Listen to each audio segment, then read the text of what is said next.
नमस्कार दोस्तों, मैं देवेंद्र झा आपके अपने YouTube चैनल देव मैथ्स अड्डा में एक बार फिर से स्वागत करता हूं।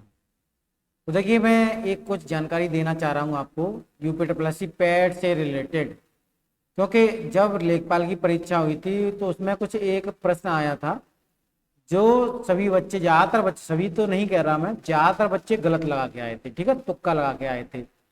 तो मुझे लग रहा है कि उस टाइप का प्रश्न इस बार भी आपको इस एग्जाम में देखने को मिल सकता है।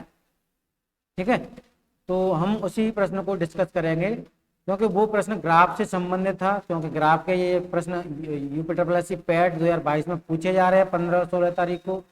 तो हो सकता है ये प्रश्न आपको देखने को मिल सकता है। ठीक है, मैं ये नहीं कह रहा कि आ ही जाएगा, लेकिन पूरी संभावना रहेगी कि ये प्रश्न बन सकता है, क्योंकि लेखपाल की परीक्षा में ये आया था। ठीक है, उसी प्रश्न को हम ध्यान में रखते हुए मैं ले चलता हूँ आपको अपने कंप्यूटर स्क्रीन पर, और वहां पर मैं बताता हूँ बारीकी से कि वो प्रश्न क्या था, किस टाइप का था और क्या पूछा गया था। ठीक है, चलिए कंप्यूटर की स्क्रीन पर चलते हैं।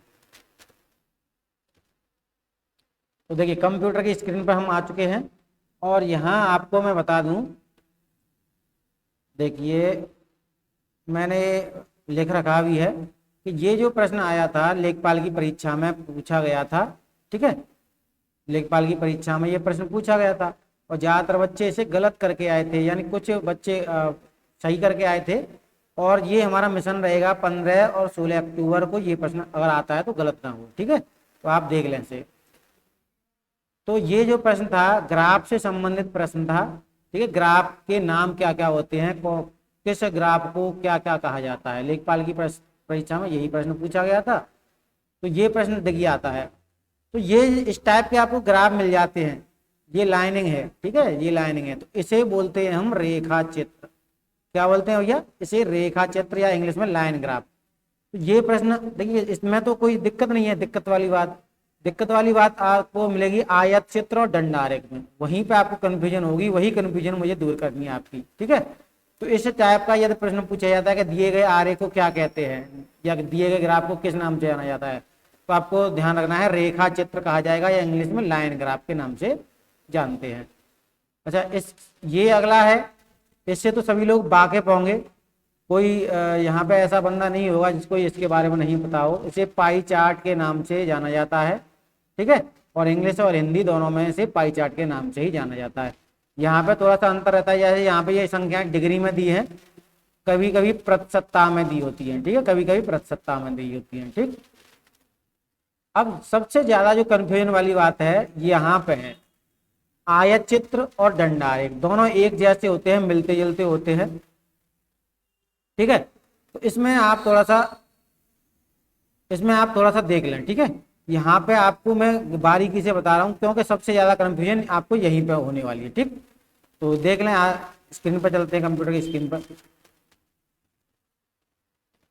तो यहाँ पे देखिए, ये आयत चित्र है और ये दंडारेख है। ये दोनों चित्र जो दिए हैं आपके स्क्रीन पर दिखाई दे रहे हैं, ये दंड आरेख के हैं, जिसे इंग्लिश में बार ग्राफ के नाम से जाना जाता है। और एक ये आयत चित्र है इधर बना हुआ है, जिसे हिस्टोग्राम इंग्लिश में कहा जाता है। अब यहाँ पे बात आती है कि दोनों एक जैसे दिखाई दे रहे हैं, दोनों के नाम अलग अलग क्यों हैं, हम पहचानेंगे कैसे? क्योंकि सबसे ज्यादा दिक्कत आपको यहीं पर होगी। देखिए, पहचानने का सबसे बड़ा सरल तरीका है, आयत चित्र में जो हमारी बिल्डिंग बनी होंगी वो आपस में चपटी होंगी, यहाँ पे थोड़ा सा भी गैप नहीं होगा। ठीक है, आयत चित्र में बिल्डिंग आपस में एक दूसरे से ज्वाइंट होंगी, चपटी हुई। लेकिन यहाँ पे ऐसा नहीं है, 2013 में दिया है, 2014 में दिया है, तो ये गैप आ गया। देखिए इधर, ठीक है, यहाँ पे आपको गैप दिखाई दे रहा होगा, यहाँ भी आपको गैप दिखाई दे रहा है, यहाँ भी गैप दिखाई दे रहा है, और ऊपर वाला एक और यहाँ पे बना हुआ है, उसमें तो गैप है ही। तो ये दंड आरेख है दोनों, और इधर आयत चित्र, बस इतना सा फर्क रहता है। जब बिल्डिंग आपस में चुपटी हो, एक दूसरे से कनेक्टेड हो, तो आप समझ लें ये आयत चित्र है। और जब बिल्डिंग्स में थोड़ा सा गैप हो, जैसे इन दोनों में गैप दिया है बिल्डिंगों में, तो ये जब गैप दिया है तो यहाँ पे इसे हम दंड आरेख के नाम से जानेंगे, या बार ग्राफ के नाम से जाना जाता है। ठीक है, क्लियर है? यही डाउट मुझे क्लियर करना था आपका, क्योंकि उसमें दंड आरेख इसी टाइप का एक प्रश्न पूछा गया था, वहां पर ज्यादातर बच्चे कंफ्यूजन की वजह से गलत करके आए थे। तो मैं नहीं चाहता कि किसी कंफ्यूजन की वजह से आपका एक प्रश्न गलत हो जाए। अगला प्रश्न है, ये देखिए, तालिका बोलते हैं, सारणी बोलते हैं, टेबल बोलते हैं, या टेबुलेशन बोलते हैं, कुछ भी बोलते हैं इसे। इसे तो आपको पहचान ही आ जाएगा देखते ही। इस टाइप का यदि आपको कोई प्रश्न मिलता है तो इसे बोलते हैं हम तालिका, ठीक है, या सारणी, सारणी, ठीक है, ये भी बोल देते हैं। तो बस यही जानकारी मुझे देनी थी, और थोड़ा सा वेट करिएगा। अब ये जानकारी आपको कैसी लगी, आपको कमेंट बॉक्स में कमेंट करके बताना है, क्योंकि बार ग्राफ और आयत चित्र, ठीक है, यानी आयत चित्र और दंडारेख दोनों में आपको फर्क नहीं पता होगा, मुझे पता है, ठीक है। तो ये आपको मैंने बहुत बड़ी जानकारी दी है यूपी पैट 2022 के दृष्टि से, क्योंकि पैट का एग्जाम 15 अक्टूबर और 16 अक्टूबर को है, 2 तारीखों में है। तो सभी को बहुत बहुत शुभकामनाएं एग्जाम के लिए, बहुत बहुत ऑल द बेस्ट, ठीक है। और जो बच्चे पहली बार जुड़े हैं, सब्सक्राइब अवश्य कर लीजिएगा, वीडियो को लाइक भी करिएगा, अधिक से अधिक बच्चों में शेयर भी करिएगा। धन्यवाद।